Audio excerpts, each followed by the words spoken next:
Broast ബിസിനസിന്റെ സാധ്യതകളെ കുറിച്ച് അറിയുന്നതിന് വേണ്ടി ഇന്ന് നമ്മുടെ ഷോറൂമിലെത്തിയത് 2 ഗുജറാത്തി കസ്റ്റമേഴ്സ് ആയിരുന്നു. ബ്രോസ്റ്റിന്റെ ഫസ്റ്റ് സ്റ്റെപ്പ് മാരിനേഷൻ ആണ്. അതിനുവേണ്ടി classic, mid spicy, hot and spicy എന്നീ 3 ടൈപ്പ് ഓഫ് മാരിനേറ്റ്സ് ആണ് നമ്മൾ യൂസ് ചെയ്തത്. 4 hours മാരിനേഷൻ ചെയ്ത ചിക്കൻ പിന്നീട് നമ്മൾ ബ്രെഡിങ്ങിലേക്ക് അപ്ലൈ ചെയ്യുകയാണ്.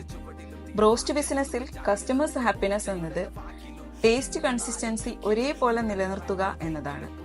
അതിന് സ്പൈസസും മെഷീനറീസും വളരെയധികം ഇമ്പോർട്ടന്റ് ആണ്.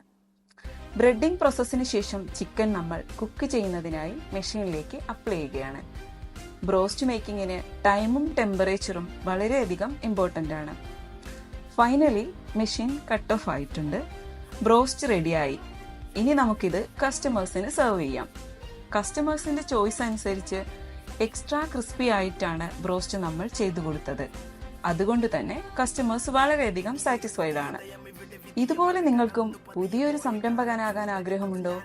എങ്കിൽ ഉടനെ തന്നെ കൊബോൾട്ടുമായിട്ട് ബന്ധപ്പെടും.